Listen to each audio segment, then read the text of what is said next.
Hello and welcome back to our special coverage on US Elections 2024. Live from New Delhi, you're watching DD India NewsHour. I'm Siddharth Bharadwaj. First, let's take a look at the top headlines of the hour. United States votes for next president. The winner needs 270 electoral votes of 538 to win. Republican candidate Donald Trump casts his vote at Florida, says he is very confident of his win. Police arrest man attempting to enter US Capitol with flare gun.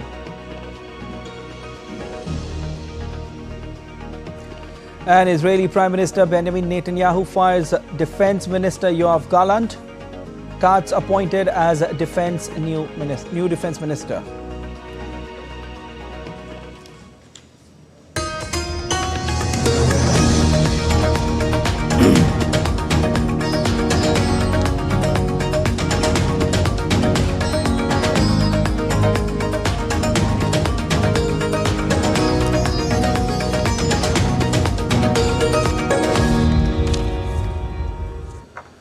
Let's get you the latest on US presidential polls first, as the race to the White House nears the finish line.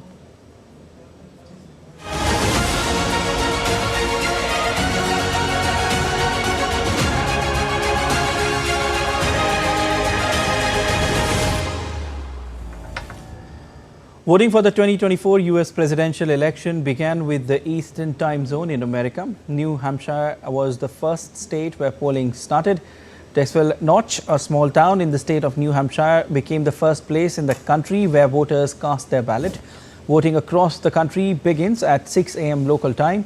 Since the US is divided in different time zones, the eastern part of the country sees polling first at 6 a.m. local time or 4:30 p.m. India time. 8 states which fall in the eastern time zone or ET began polling. These include the states of Connecticut, New Jersey, New York, New Hampshire and Virginia.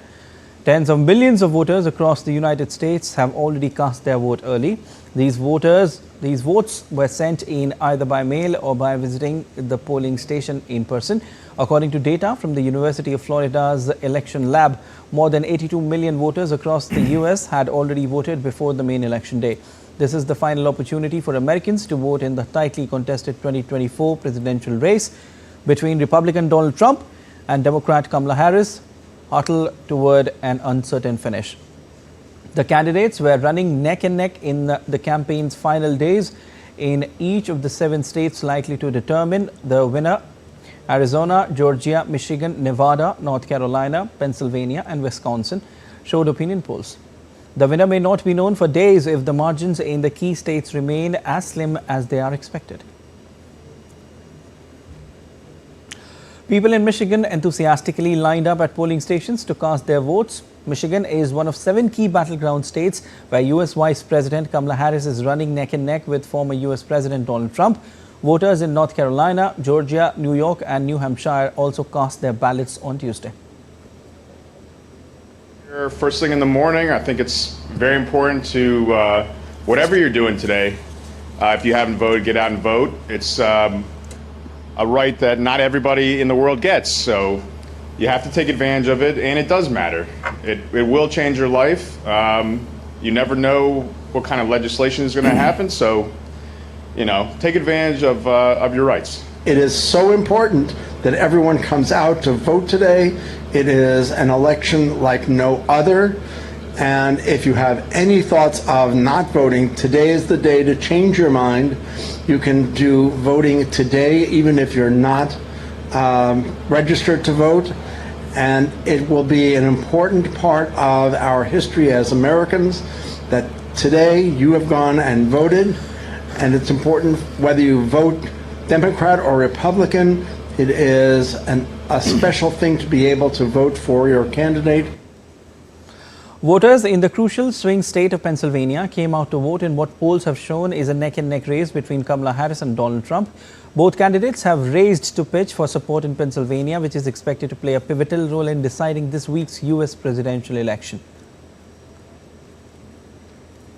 Republican vice presidential candidate J.D. Vance cast his vote in Cincinnati, Ohio. J.D. Vance joined millions of Americans who were headed to the polls to choose president. Look, I feel good. You never know until you know, but I feel good about this race. I felt good about my own race a couple of years ago when I voted in this exact same spot. Hopefully it goes as well for President Trump and me as it went for me a couple of years ago in the state of Ohio. Let's hear some more reactions from early voters in Arizona and New York. I voted for Kamala, and I think it's especially important because just all the ridiculous and outrageous things that Trump are saying, and he's trying to make America a fascist state again. And as people of color and as a woman, I thought it's important that we have to vote this time. I vote for Trump, and I don't know not about politics, but I think he's good for the economy. But I don't know that much about the election because it's my first time voting. So I want to vote for the candidate that has values, that backs his values, that backs it with fairness, that makes sure that in America, it doesn't matter if your name is Martin or Mohammed, Patrick or Patel, Singh or Smith, that you get not ahead on the color of your skin, but the content of your character. So the candidate who does that, and I know in my heart who that is. Abortion is really important to me. I think immigration laws are really important to me. Recessions and economics are really important to me. And I think it impacts not only students, but everybody else. I think it's in God's hands, and whoever's supposed to win is going to win, and that's where I'm coming from. I just hope they do it right, you know. I'd rather they do it right than just rush through it. Republican presidential candidate Donald Trump said he would be prepared to concede defeat after Tuesday's vote if it's a fair election.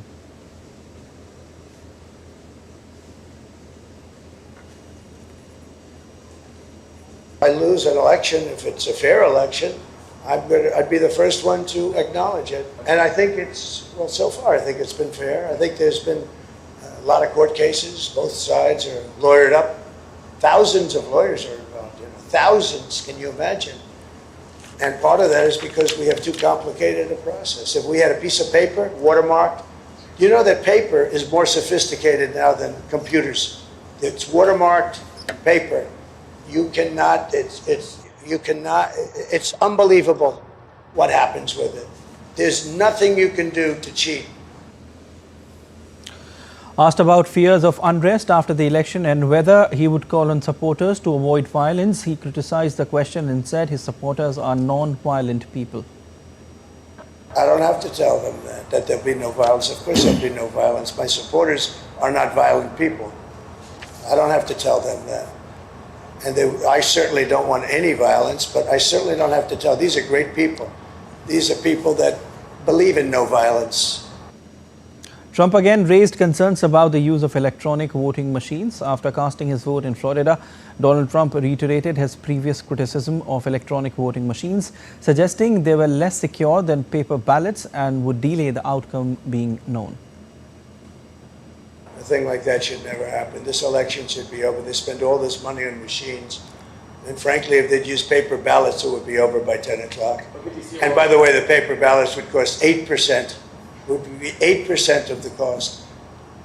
If they would use paper ballots, voter ID, proof of citizenship, and one-day voting, it would all be over by 10 o'clock in the evening. It's crazy. As the U.S. undergoes one of its most consequential presidential election, former President Barack Obama made an appeal on social media to vote for Democratic nominee Kamala Harris and her running mate Tim Walz. Folks, this election is going to be close. In some states, just a handful of votes in every precinct could decide the winner. So you need to get out there and vote. So tell your family, talk to your neighbors, make a plan.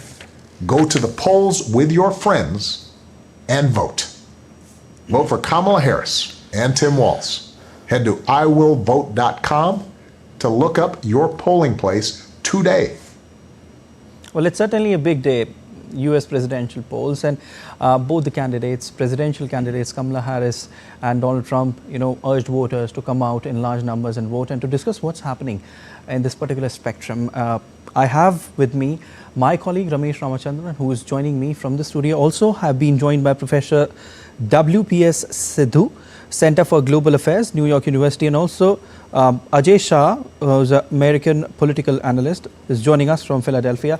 I welcome every one of you on this special broadcast today. But first to you, Ramesh, how would you describe the Biden-Harris presidency to the Trump years in the White House, especially in terms of foreign policy in general and India in particular? Well, Siddharth, at the risk of putting it simply but not simplistically, let me just say that let's start with India first and contrast the Biden-Harris years with the Trump presidency of 2016. Let's talk about Biden-Harris first. We saw two key outcomes or initiatives taken by Biden, the Harris presidency between 2020 and 2024. The first one was the elevation of the Quad to the level of an annual summit. This took place under Joe Biden, number one. And number two, Biden and Prime Minister Modi were instrumental in setting up what is known as the ICET, the Initiative on Critical and Emerging Technologies. Now, this group is headed by or co-chaired on the US side by their NSA, in this case Jake Sullivan, and on the Indian side by India's NSA, Ajit Doval, and that has had a remarkable success of late in the last 1 year in particular in terms of semiconductor policy, in terms of taking initiatives on the critical emerging technologies as well. So those are two key outcomes from the Biden-Harris presidency, the elevation of the Quad Summit and to the ICET. Now let's look at Trump years. Now Trump was the president, the US president who revived the Quad in the first place, and that has continued to this day. So Quad came into its own, as it were, under President Donald Trump. And Trump was the person who also was instrumental in shaping or defining US policy towards the Indo-Pacific in particular, and China by extension, by he imposed tariffs on the Chinese products and so on. So that was one factor to contend with. Let's look at the world map and look at global issues now, Siddharth. Let's start with West Asia or Middle East, as others would call it. Under President Trump, we saw the US categorically recognize Jerusalem as Israel's capital. That was a big move for Israel in particular. We also saw Trump's son-in-law, Jared Kushner, playing a role in the shaping up of the Abraham Accords, the Israel's agreements with the UAE, Bahrain and Morocco to begin with. And that has a legacy or a consequential legacy, so to speak, since then. Let's talk about Iran now. Trump abrogated or quit the nuclear deal, the JCPOA. He also called climate change a hoax. Remember, in his last campaign rally just several hours ago in Michigan, he said drilling, meaning that he wants to have more oil and gas production in the US to shore up the US economy in terms of jobs and in terms of its economy in general. Trade issues, he was very bullish on trade issues, and RCEP, he quit from the RCEP, the Regional Comprehensive Economic Partnership comprising countries in the Indo-Pacific region in particular. He has had moderate success in terms of counter-terrorism. Remember, he was instrumental in eliminating the ISIS chief Abu Bakr al-Baghdadi in Syria. From Indian perspective, Siddharth, also interesting that Article 370 was removed. The reform took place when President Trump was towards the end of his presidency, and we saw how that panned out for India and the US in particular. So going forward, there are some key questions, imponderables to begin with, to think about. One, how will a Trump or Harris presidency affect US ties with Russia and or Ukraine going forward? North Korea is another issue. The tensions are escalating on the Korean Peninsula. We saw Trump use flowery, rhetorical flourishes talking about missile man or rocket man. In Kim Jong-un's case, he talked about fire and fury, only to end up holding a summit with Kim Jong-un first in Singapore and then across the DMZ on the Korean Peninsula. China, Taiwan, how will that pan out going forward under either of these two candidates? EU-NATO relationship is another big question mark confronting much of the Europe and the US in particular, and also situation in West Asia. So all in all, including trade, for instance, these are big issues that needs to contend with to figure out how it will impinge on the US foreign policy going forward and its implications for India and the world at large. The question, like I told before, Siddharth, is that is the US ready for a woman president? That's one key question to ask as of this moment. Conversely, is the US ready for a Trump 2.0? We'll know soon. Also, how will multilateral relations shape up under either Harris or Trump? Trump is known to be isolationist as compared to Harris's more liberal worldview. So there are many imponderables to figure about and ponder over in the several hours ahead between now and the results that will soon come out. So all in all eyes on Pennsylvania, which is a key state, will determine the outcome of this election. Definitely, Ramesh. I've just got an update that our correspondent Amrit Pal Singh has also joined us from Florida. Hi, Amrit. What updates are you bringing us from Florida as voting goes on? Well, brisk voting is happening here in Florida, where I am in West Palm Beach, and those are the reports that I'm getting from across the state. I am right now standing. What you see behind me is Mar-a-Lago. That is the residence or the beach house of Donald Trump, where he's made his election headquarters here in Florida. His campaign is being run from here. So he'll be closely watching who is turning out, what are Republicans turning out in numbers, because finally it will boil down to who wins this election will boil down to who is able to get their voter base out. Both Kamala and the Trump camp are trying to get their voters to vote, especially in the swing states where it is the contest is close. What I hear from Pennsylvania, Georgia, is that a lot of young voters and a lot of women voters are coming out. Now, if you look at the early voting, about 55% of those who voted were women. That should be good news for Kamala Harris, because she appeals to voters. No, I'm not saying all women are going to vote for Kamala, but her stand on abortion and women's rights has won her over many women who may otherwise have been Republican by ideology because they relate with that issue. So if women do come out in large numbers, that could mean good news for Kamala. But in early voting, most voters who turned out were Republican voters. So that gave a leg up or a shot in the arm for the Donald Trump camp. Let's see by the end of the day how much is the voter turnout, and which segment of the voter turns out more. That will decide who takes the lead in these elections. So all right, Amrit Pal, stay with us. We've also been joined by Professor W.P.S. Sindhu, Center for Global Affairs, New York University, and also Ajay Shah, political analyst from Philadelphia. First to you, Professor Sindhu. Are you witnessing any notable difference in 2020 and 2024 US presidential elections, in terms of campaigning, in terms of, voter turnout? Thank you, Siddharth, for that excellent question, and good to be on as well. I think right away you can think about this election being distinctly different than the previous one in at least two ways. Number one has been the amount of money which has been spent on the election. It has gone into billions of dollars, and the state of Pennsylvania alone, one that we've been talking about and which is a very key state for almost every outcome that we can think about, $1 billion have been spent in that state alone, which is practically unprecedented. The second thing is that the number of people who've turned out to vote early, 82 million, is also a record. This is the highest early voter turnout that we've ever seen. And, the last time the turnout was probably the highest in US history. And I suspect this year, or this time around, it remains to be seen whether that record is going to be broken. And that is going to be a key determinant in who wins the White House as well. All right, stay with us, sir.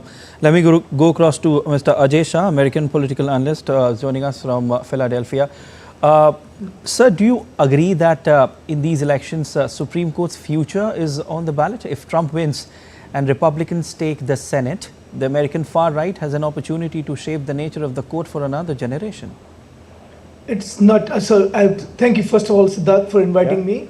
I would preface by saying that I am in the swingiest counties of the swingiest state. So I live in Pennsylvania and I live in Bucks County, which is the most targeted county by all the politicians, because this is the county that can decide Pennsylvania, which can actually decide the US presidential election. And so what Professor Sidhu said just a little while ago is absolutely true. And I'm I'm the person who's targeted with that $1 billion. It seems like with all the emails, with all messages and everything else that I get. Let me preface by saying that yes, to your question, not just the right but also the left is counting on the change in the Supreme Court if they get their candidate elected, because Supreme Court appointments, as you know, are lifelong, and there are a substantial number of justices who are much older than you would expect, because there is no retirement age in American Supreme when it comes to Supreme Court in America. It's a lifelong appointment, and a lot of the justices actually wait out till the favorable president comes who can replace ideologically compatible, ideologically similar justices.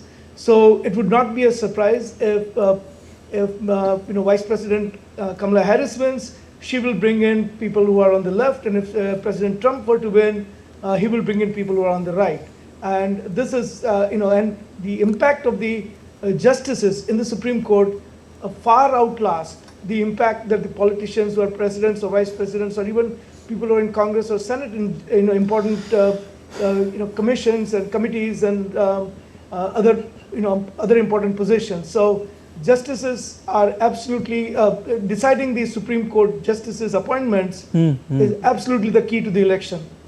All right, Mr. Ajay, stay with us. Let me go across to Amrit Pal Singh, who is joining us from Florida. Hi, Amrit. Quickly tell us about the security measures that have been put in place to ensure fair and secure voting.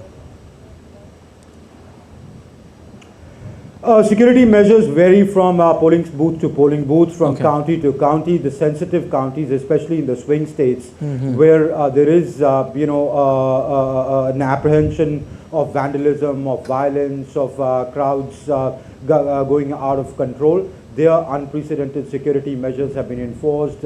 Steel frames have been erected, steel glasses, steel doors at places, bulletproof glasses, GPS trackers, snipers on the roofs, sniffer dogs, GPS trackers. Panic buttons have been given to election officials if they feel pressurized by the crowd sort of taking over and things going out of hand, to protect both the ballot and the people or the voter. Sheriffs at many counties are doing the rounds. Sheriffs of many counties are doing the rounds of those polling stations or polling booths which are considered sensitive or are more prone to any kind of violence. Yes, it's unprecedented security as compared to the last time or the time before that, Siddharth. All right, thank you so much, Amrit, for your analysis. And let me come back to you, Ramesh, again. Talk to us about the Indian American community and how crucial role will they play in these presidential polls? Well, Siddharth, talking about the Indian American community in terms of its sheer size, they account for about 6 million as of the latest figures that we have received, thereby forming the second largest ethnic group in the US.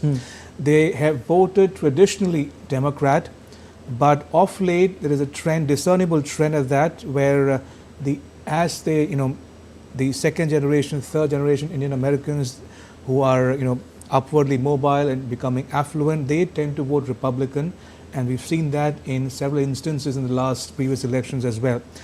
So this shift from voting Democrat to Republican is very evident and discernible.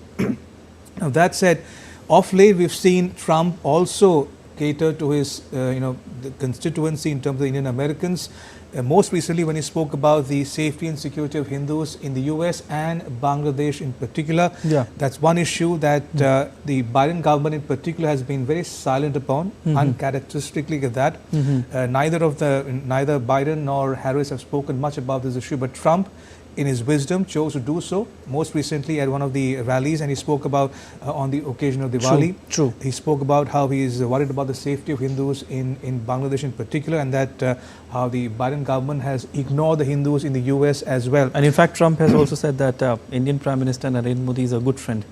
Indeed, and their friendship goes back a long time. We all remember the Howdy Modi event. Correct. And similar events organized by both sides in those during those Trump years.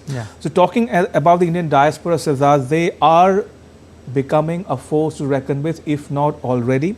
They become a consequential vote bank, and I would I would tend to suggest that both Professor Sidhu and Mr. Shah would bear me out when I say that they've come into their own, as it were, and they're a force to reckon with in the U.S. domestic polity as well. And just as an anecdote, Siddharth, Diwali was first organized or celebrated in the White House during Obama years in 2009, and that tradition has continued to this day. Yeah. And speaking about the community itself, they are educated, self-made, individuals. They assimilate well, integrate themselves well into the American society, industrious, and they are willing to hold public office. And we've seen a number of examples of that in both Republican, Democrats as well. We saw in the case of Vivek Ramaswamy, the Republican Party, or Nikki Haley on the other side of the spectrum. So all in all, they are, like I said, coming into their own, and I'm pretty sure our guests will bear me out when I say that. Definitely, Ramesh. Now let me go across to Professor Sidhu. Professor Sidhu, inflation remains a big issue in the election, and Kamala Harris administration perhaps said that it would support first-time homeowners with $25,000 down payment. Will the anger of the past 4 years prevails this time, or hopes for the next 4 will emerge? Well, certainly, I think inflation is now at a cusp, and it's very much on the decline. We've seen the interest points also kind of going down significantly. Whether that's going to make an impact today, because it is really the one day for any of the undecideds to decide one way or the other, I'm not quite sure whether that's going to sway, but it's probably one of those elements. But also one needs to recognize, as we saw from your excellent montage of voters, that sometimes voters tend to follow one specific issue which they may relate to more than others. And it may be inflation for some, but it could be other elements for others as well. And so it's sometimes very difficult to break down into very specifics of whether the inflation alone is going to determine the outcome, essentially. Okay. Mr. Shah, tell us about the importance of these elections from India's perspective. Yeah, so it's really interesting. There's a research paper out there which has actually got a lot of data about the Asian American voting patterns, and it shows that in 2020 elections, 74% of Indian Americans actually participated in voting. That is a much higher percentage than the normal population percentage, which hovers around 55 to 63% vicinity. On top, and it's the third largest Asian voting group. There are only couple of other ethnic Asian groups that vote in a larger percentage than the Indian Americans do.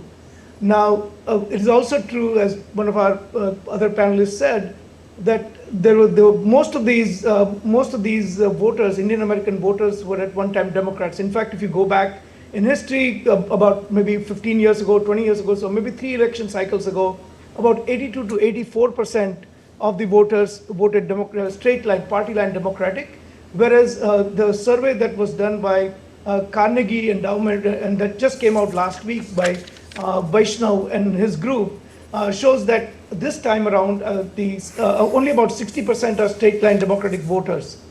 And so that kind of gives you an indication of how the Hindu vote is, Indian vote is up for grabs by both the parties, and they both, you can see, are catering for the Hindu vote and Indian vote.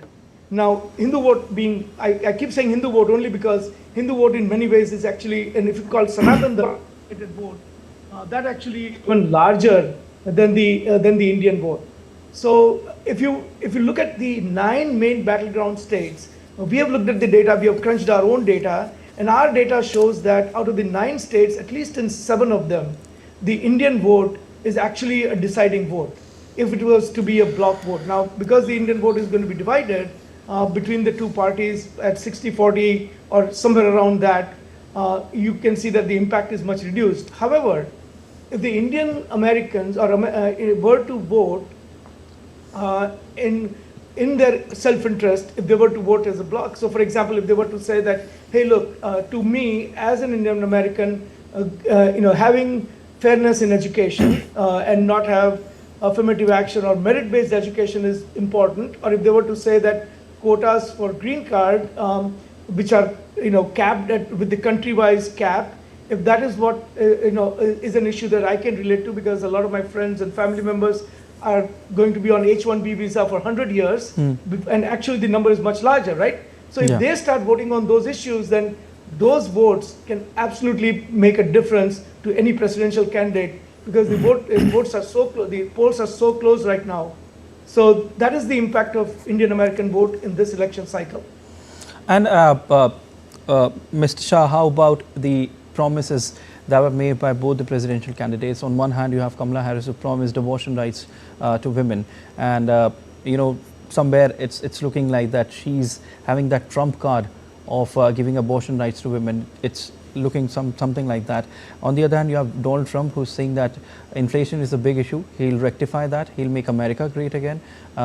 He will also, pressed upon illegal immigrants there. So, what do you think? Which way will the American citizen move to when it comes to the? There's certainly a certain amount of gender-based voting. There are a lot of divisions in America right now.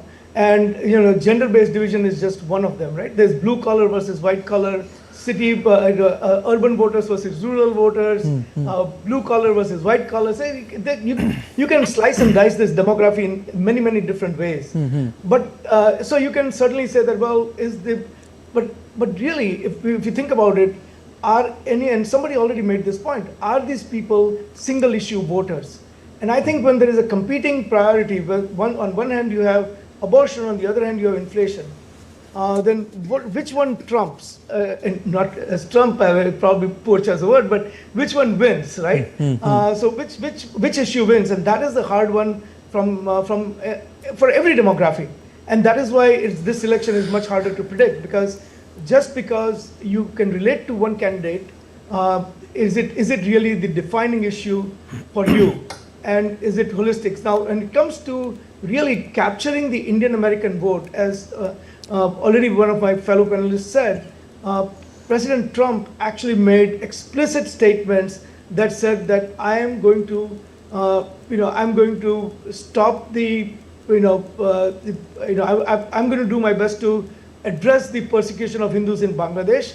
I am going to make sure that the radical left in America is not going on a rampage against the Hindus and things like that on his Diwali message. Whereas Vice President Kamala Harris has actually not addressed any of the Hindu issues except to issue a generic Happy Diwali kind of message. So I think and again, because people are not a single issue voter, I don't know how much impact that will have. From what I have heard, from the Hindu perspective, I think this statement has made a huge difference. And now we'll have to see how it pans out in the actual voting. Definitely. Ramesh, that comes down to what Americans actually want. And, a lot has been talked about swing states. Why they call swing states? Because they have a tendency to swing either way. So tell us something about swing states and how influential are they in deciding who walks into the Oval Office once the results come out? Siddharth, as Mr. Shah just now said, he comes from a state which literally holds the key to the outcome of this election that's taking place in the US as we speak. Remember, let me try to break it down for our viewers who are not familiar with the intricacies of the issue at hand here. His state, Pennsylvania, accounts for 19 electoral college votes. Now, there are 50 states in the US. Each state, according to its population, assigns a certain number of electoral college votes. So in that context, there are 538 votes in all in the US, and the magic number that both Trump and Harris are looking to gather or get is 270. That's the halfway mark. Anyone who gets 270 or above will enter the White House. The joke during the round, Siddharth, is that whoever comes to occupy 1600 Pennsylvania Avenue in Washington, D.C., that road goes through Pennsylvania, the state of Pennsylvania this year. Now, talking about these swing states, there are 7 in all in this election. There were 9 in the previous election, but that has now whittled down to 7 key states. They are Pennsylvania, North Carolina, Georgia, Michigan, Wisconsin, Arizona, and Nevada. Like I mentioned, Pennsylvania accounts for the largest number of votes, 19, followed by North Carolina, Georgia, and so on. In all, 93 votes are up for grabs in these key 7 states. Now, if you look at states that have traditionally voted Democrat or Republican, for instance, let's take the case of Texas. Texas accounts for 40 electoral college votes, and that has predominantly voted Republican. On the other hand, California with 54 seats has traditionally voted Democrat. If you look at this breakup, Trump is assured a minimum votes of 219 if all the red states vote for Trump. On the other hand, Kamala Harris is assured a minimum of 226 seats if all states that have voted Democrat do so again this year. So the toss-up is between those 93 votes in these 7 key swing states which have voted like purple states, as some people call it. Why? Because Michigan, for instance, voted for Trump in 2016 but lost. He lost in Michigan in 2020. So like we saw the other day, his last campaign rally was held in Michigan after he spent the entire day, almost the entire day, in Pennsylvania. Whereas Pennsylvania is a must-win state for Kamala Harris, and that's why she thought to deem it fit to hold her last campaign rally in Philadelphia, in Pennsylvania, just before midnight, before the polling day began. So all in all eyes will be on Pennsylvania in the next several hours, Siddharth. All right, Ramesh, thank you so much. I must say that it was a wonderful analysis by you. But time now, we have paucity of time. This is what my producer is telling me. But thank you so much, Ramesh, for joining in, and also Professor W.P.S. Sidhu and also Mr. Ajay Shah for joining in on this special broadcast. Much appreciated. And still to come on the Indian NewsHour. India's External Affairs Minister S. Jaishankar attends the inaugural session of Raisina Down Under 2024 in Australia.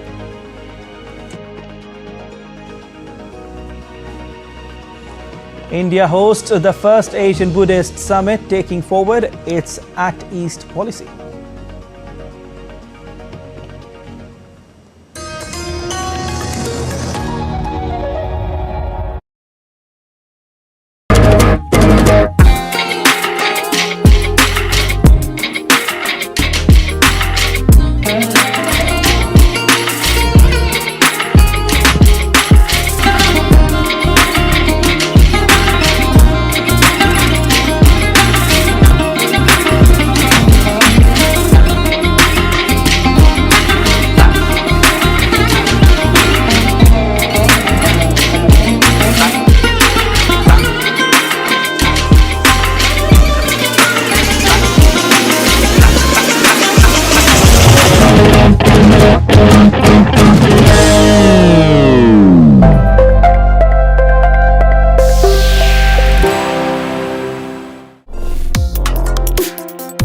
Complex issues, hidden agendas, twists and turns, strategic games.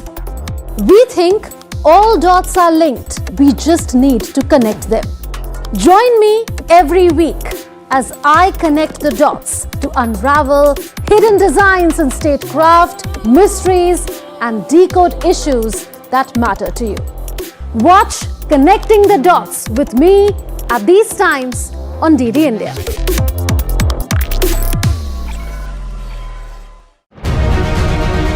Who will be the next president of the US? America decides. DD India reports from Ground Zero. Watch live and exclusive coverage on DD India.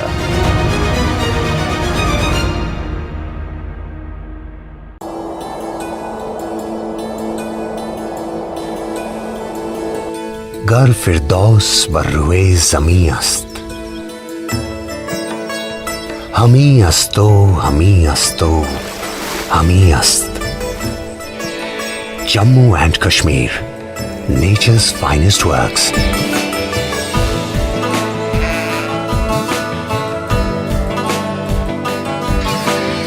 A land of verdant valleys, pristine lakes, striking autumns, unforgettable majestic beauty. A place of unwavering devotion. You're watching DT India NewsHour. I'm Siddharth Bharadwaj. And Israel's Prime Minister Benjamin Netanyahu on Tuesday dismissed Defense Minister Yoav Gallant over a breakdown in trust during the Gaza war against Hamas. The statement issued by Netanyahu's office said over the past few months that trust has eroded. In response, Gallant said that working to ensure the country's security would remain the mission of his life after Benjamin Netanyahu dismissed him. Katz has been appointed as Israel's new defense minister, and Saar was in turn appointed to replace Katz as foreign minister.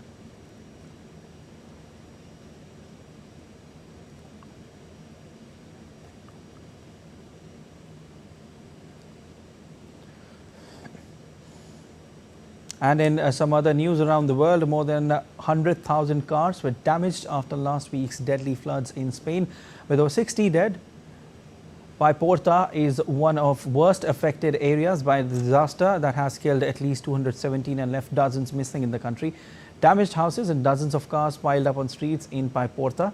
Public anger has mounted over what locals decry as a slow and insufficient response by authorities, which led to King Felipe and Prime Minister Pedro Sanchez being pelted with mud during their visit on Sunday. And let's see what's happening around the world. French and Dutch authorities raided streaming giant Netflix's offices in Paris and Amsterdam on Tuesday as part of a tax fraud probe. Netflix's Amsterdam headquarters for Europe, the Middle East and Africa was also targeted for search by a team of officials from both France and the Netherlands. Netflix is also under investigation in France for its tax filings for 2019, 2020 and 2021.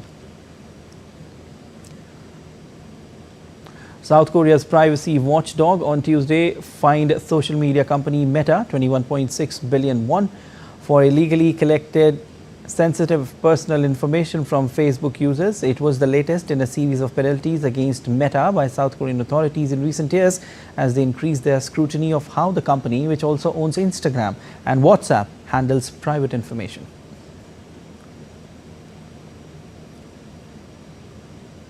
French President Emmanuel Macron welcomed Kazakhstan's President Kassym-Jomart Tokayev to Paris on Tuesday for a meeting that sought to deepen ties in trade, energy and security. Both countries share an interest in climate change, rare earth materials and renewable energy.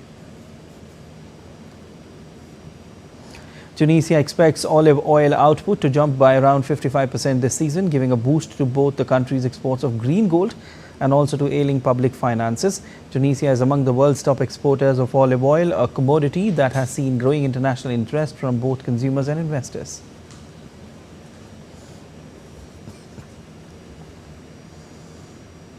India has issued a strong condemnation over the recent violence at the Hindu Sabha temple in Brampton, Ontario.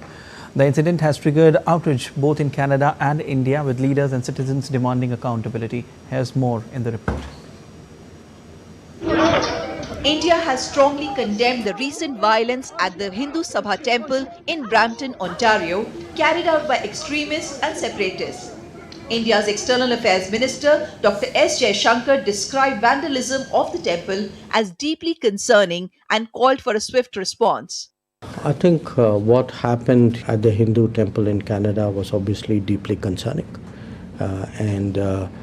You would have seen the statement first by our official spokesperson and also the expression of concern by our Prime Minister yesterday. That should, I think, convey to you how deeply we feel about it. Earlier on Monday, India's Prime Minister Narendra Modi also spoke out condemning the deliberate attack and emphasizing the need to protect places of worship and respect religious sentiments. Taking to social media platform X, PM Modi said, "I strongly condemn the deliberate attack on a Hindu temple in Canada. Equally appalling are the cowardly attempts to intimidate our diplomats.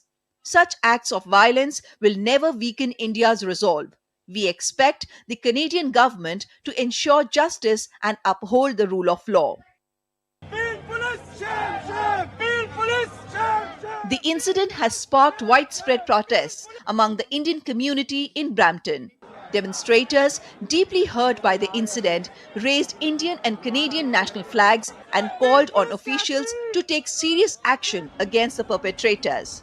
There was also anger towards the regional Peel police after a police officer was reportedly suspended for participating in the attack. Protesters expressed frustration, urging politicians to acknowledge Hindu sentiments and ensure stronger protections for the community. We are deeply hurt as Hindu community what has happened here yesterday, and we have come here in support of Hindu community. Hindu community has contributed so much to Canada, and we are progressive. We add so much economical value. We follow law and order. As tensions rise, the Indian government has requested that Canadian authorities take decisive action to prevent future incidents and ensure that those responsible for the violence are arrested and prosecuted. Bureau Report, DD India. India's External Affairs Minister S. Jaishankar is in Australia on the first leg of his two-nation tour. He had an eventful day, including engaging conversation with Justin Bussey at the inaugural session of Raisina Down Under 2024. Here's a report. India's External Affairs Minister Dr. S. Jaishankar attended the inaugural session of Raisina Down Under, Australia edition of India's Raisina Dialogue in Canberra on Tuesday. Dr. S. Jaishankar is in Australia in the first leg of his two-nation tour. Jaishankar highlighted the remarkable growth in India-Australia partnership in recent years and India's efforts to forge diverse partnership in a multipolar world. I would say probably the bilateral which has changed the most is Australia. One metric of how a relationship is really okay, so how often did the PMs meet? And if you go beyond that, you look at the quality of our defense cooperation today, the fact that we've been able to do the first phase of a free trade agreement, the fact that Australian universities were the first universities to come and say, okay, we are prepared to explore a new Indian policy regarding foreign educational presence. External Affairs Minister also emphasized on India's active engagement in grouping like the Quad and BRICS. Quad has a certain Indo-Pacific context. Again, the manner in which it grew, the building blocks of Quad were very different. In the case of BRICS, it was really a coming together of some large countries whose common feature in many ways was that they were non-Western. Dr. S. Jaishankar also met Australia's Deputy Prime Minister and Defence Minister Richard Marles. They spoke about the strong moment in India-Australia's comprehensive strategic partnership. The minister also shared perspective on Indo-Pacific and regional developments. Earlier, Dr. Jaishankar met his Australian counterpart, Penny Wong, for the 15th India-Australia Foreign Ministers Framework Dialogue in Canberra. Both the leaders also deliberated on respective neighborhoods, Indo-Pacific, West Asia, Ukraine, and the global strategic scenario. Bureau Report, DD India. Global leaders gathered in New Delhi for the third high-level conference on new technologies for clean energy transition organized by the International Solar Alliance and key partners. The event focused on advancing solar innovation to combat climate change and support global climate goals through collaboration, technology and knowledge sharing. The International Solar Alliance, in collaboration with the Ministry of New and Renewable Energy, hosted the third high-level conference on new technologies for clean energy transition. Held alongside the 7th ISA Assembly in New Delhi, this event brought together global stakeholders in the journey towards clean energy. Prahlad Joshi, India's Minister of New and Renewable Energy and the President of the ISA, spoke on the collective global effort in the energy transition. As far as President is concerned, India was elected unanimously, that is unopposed. This shows how the world is recognizing India's efforts as far as especially in the renewable concern under the leadership of Prime Minister Shri Modi. And now people have accepted the leadership of India because of our performance and commitment. The conference focused on driving dialogue into action with in-depth sessions on innovative solar and storage technologies. The discussions aimed to highlight how solar power can advance equitable economic, social, and environmental progress. It's our ADB's responsibility to facilitate that emerging economies have access to technologies and finance to attain green growth. Cost of solar PV has declined by over 80% in the last decade to about 5 cents per kilowatt hour.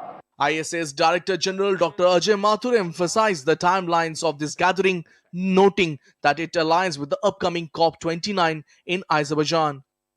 This event is very timely because in a week, the world leaders will be meeting at COP29 in Baku to discuss two of our guiding goals that we decided at Dubai last year, tripling the renewable energy goal and doubling the energy efficiency goal. An added attraction at the inaugural was the launch of the third edition of the World Solar Report series. The inaugural also witnessed the release of the Readiness Assessment of Green Hydrogen African Countries report by ISA and Denmark. Tapash Bhattacharya's report, DD India. That connects India and Asia. They are complementary as the world looks for solutions to unrest and conflict. India hosts the first Asian Buddhist Summit, taking forward its Act East policy, which is principled on collective, inclusive and spiritual development of Asia. DD India's Anil Thomas has details. India is hosting the first Asian Buddhist Summit. Over the next 2 days, it will celebrate the rich heritage of Buddha Dhamma and its influence across Asia. President Draupadi Murmu inaugurated the summit and highlighted the unique position Buddhism holds in the spiritual and cultural history of India and Asia. If one word can capture the Buddha Dhamma, it has to be Karuna or passion, which is what the world needs today. As the theme of the summit has captured it well, we need to discuss the role of Buddha Dhamma in strengthening Asia. The summit is a manifestation of India's Act East policy, which is principled on collective, inclusive and spiritual development of Asia. Today we stand united as inheritors of this profound legacy. India as a Janmabhoomi, the birthplace of Buddha Dhamma, reaffirms its commitment to strengthening the Dhamma Setu, the Buddhist bridge connecting Asian nations. The theme of the summit is Role of Buddha Dhamma in Strengthening Asia. The Prime Minister of India expressed the feelings of not only India, but the Buddhist communities of Asia, that India has given Buddha to the world, not the world. And we will follow the path of Buddha when we are adopting various considerations for the global well-being. I would like to congratulate Union of a Government of India, especially I would like to deep express my gratitude this Buddhist Confederation Association. Buddhist Confederation can organize this World Buddhist Summit for the first time in India. A special logo of the summit was also released by the President. Anil Thomas, DD India, New Delhi. That's all for this edition of DD India News Hour, but let us know your thoughts on the news of the day. For those on the go, you can get all the latest news and updates from India and across the world on DD India mobile app. The app is available on both Android and iOS platforms, and you can scan the QR code on the screen to download now. We'll be back with more news as it breaks here on DD India. I'm Siddharth Bharadwaj from all of us here in Delhi. Thanks for watching DD India News Hour.